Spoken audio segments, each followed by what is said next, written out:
Welcome back to the Lakeside Productions YouTube channel. In this series I'm repairing a 1940 40-foot seaplane tender and converting it back into a liveaboard, which it was converted to after World War II.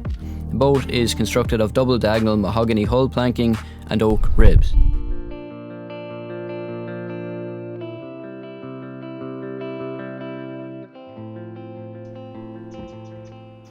After having secured the 12mm plywood to the foredeck, I needed to skim another pass of thickened epoxy to fore the joints.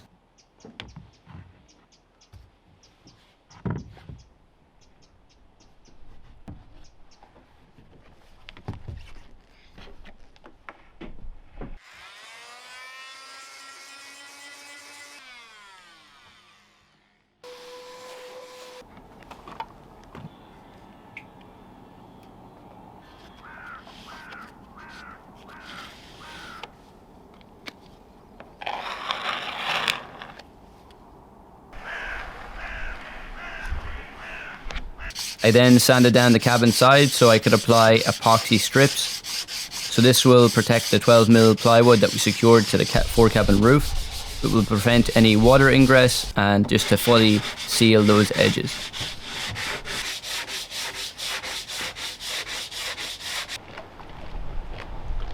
So a storm recently passed through and I'm just doing the routine check of checking the bilge pump to make sure it was working. So luckily I have the Reolink camera set up in the engine room and I can check the bilge pump. And I noticed that I could hear the bilge pump. What had happened was the hose, there's two hoses, two pipes that connect onto the bilge pump, the Reolink bilge pump. And what had happened is, you know, the bilge pump checks every 2 minutes for water, and if there is any, detects any, it pumps. But obviously every time that it's pumping, that short burst of pressure, it over time, you know, it forced it more and more further out of the other pipe. And then, of course, it popped off. So it was just pumping water constantly within the engine room and it wasn't going anywhere. It wasn't going out of the boat. So that's why the boat was actually filling up. So luckily, I was able to spot that using the Reolink camera, and as well, you know, it wasn't worse than it was because, yeah, it's pretty serious. You know, we got to make sure that the bilge pumps are working, especially that we have that leak at the transom. It's vital that we have the bilge pumps working, that I have the security to be able to check that, and with the camera.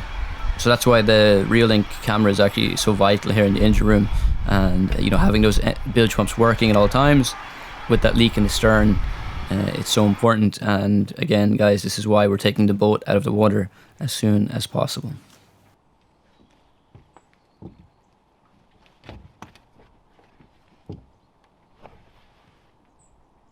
Because we kind of dismantled the engine room combing and the cover of the engine room, you know, and the planking of the deck there at the stern. So it's actually not a major job. It's all pretty straightforward, but there's no point in me doing all of this until we get the boat out of the water and we get the transom removed and replaced. But as well, I need to be able to take those engines out, and to lift those engines out, we need that the deck is up, and that's why the deck is off now. It will make that job much easier when we have the boat ready to be taken out.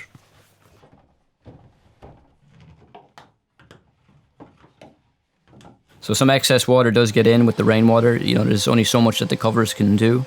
This cover is now old and the UV light has broken it down. So from rolling it up over the years as well, it's the kind of rubber backing has perished. So rainwater does get in through the engine room, and that's why I'm going to order a cover for this now in the next few days, a new cover. And then when we get the boat out onto the water, we're going to build a housing out over it.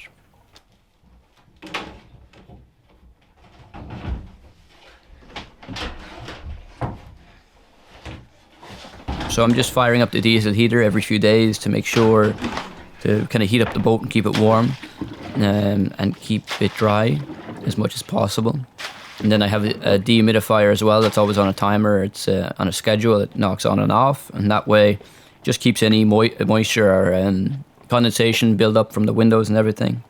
I remember last winter, the winter before, if I remember correctly, and I didn't have the diesel heater on, and it was right when the weather really changed, and yeah, there was just it was mad. There was like there was drops of water all over the walls. They were soaking wet on the roof. It was was horrible. But so yeah, the dehumidifier does a really great job of that, and I think this dehumidifier is well over 30 years. I think it's older. It is older than me. I guess some products are more quality than others, and we can say that about a lot of products. I've gone through quite some tools, and they don't build them like they used to. That's the unfortunate reality.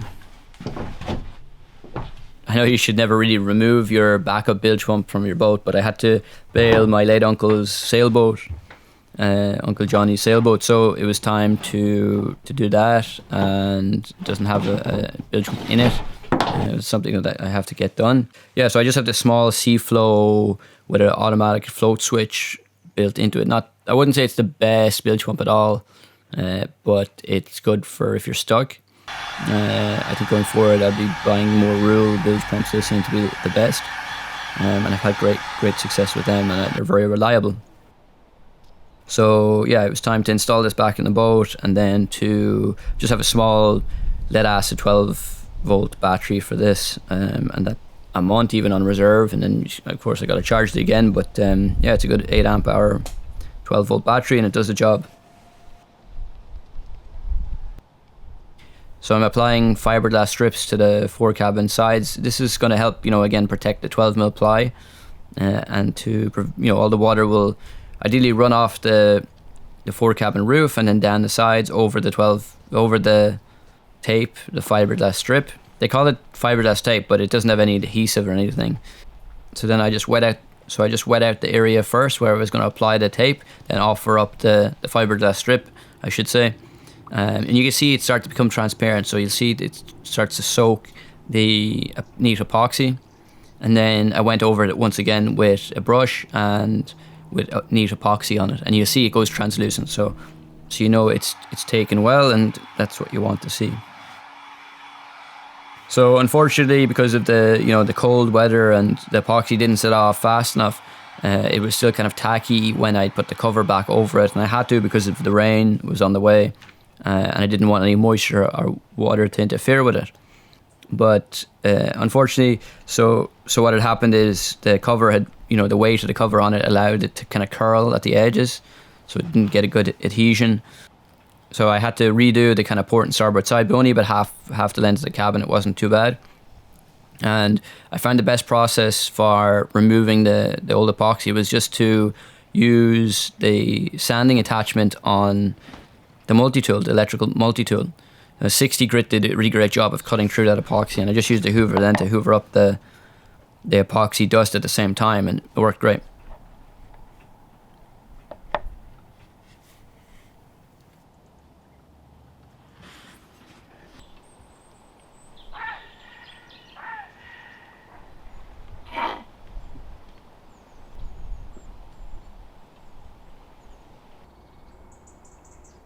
So Reolink have sent me their brand new Atlas PT Ultra security camera and solar panel.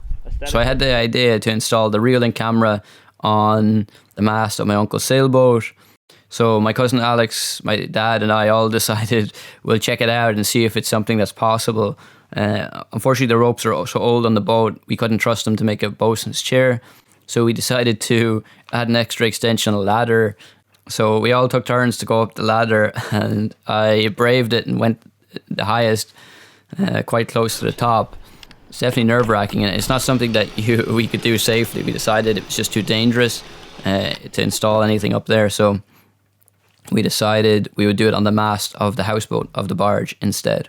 So all the Reolink cameras come with their own mounting options and various different mounts, so you can secure it to your house safely, and you have all the hardware with that and the screws and everything. So we kind of jury-rigged our own mounting option. We had a coil or a bracket off a coil on an engine, and that worked great for us to secure it to the mast. It was like our own clamp that we kind of rigged together. And then as well, we just had a little steel plate for putting the solar panel on as well. It just means that we could all put it together in one place, and we can kind of adjust it. So the setup for the camera is very straightforward. It even talks you through the process when you turn on the camera, and you just download the Reolink app on your phone and pair it up through that. So we noticed there was a small bit of latency, and you can see we're all messing around with that. So when we discovered it, we just looked like a bunch of idiots. But Yeah, it was, our internet is not the fastest here, being so remote where we live. So the faster your internet, of course, the better signal you're going to have. So Reolink is a leading company in the security camera tech industry, providing eco-friendly monitoring solutions for various security needs, either indoors or outdoors, for off-grid homes, with or without Wi-Fi. They have plenty of different products that will provide for your needs. So all of the camera's features can be accessed and controlled through the Reolink app on your phone. So they're always updating their devices and features to improve on quality, smart detection, etc. So a few key features of the Atlas PT Ultra is 4K UHD continuous recording. So true 4K 8 megapixel image and battery life of up to 16 months. So it has a 4mm lens and an ultra large 20,000 milliamp hour battery. So it also has a video pre-record option. So the first available in home battery cameras. Color X night vision. So a reliable f1 aperture lens. So Reolink cameras capture 4 more light than any normal IR cameras. Pan and tilt auto tracking. So with Black Friday coming up and all these sales around the corner, there's huge discounts that you can get on the Reolink security cameras. So if you're interested in picking up a Reolink security camera, check out the link in my bio. It's an affiliate link, so I'll get a commission with any purchase through there. They have a lot of products, ones that I didn't even touch on here. So take a look at them. So I want to thank Reolink for sponsoring this episode and sending out their Atlas PT Ultra security camera. So I hope you enjoyed this episode. Thanks for supporting the channel. Do leave a like and subscribe if you haven't subscribed already. So I do have a PayPal and Patreon link in the description below if you feel like further supporting the project. And as always, guys, stay productive and have fun creating. I will see you all in the next episode.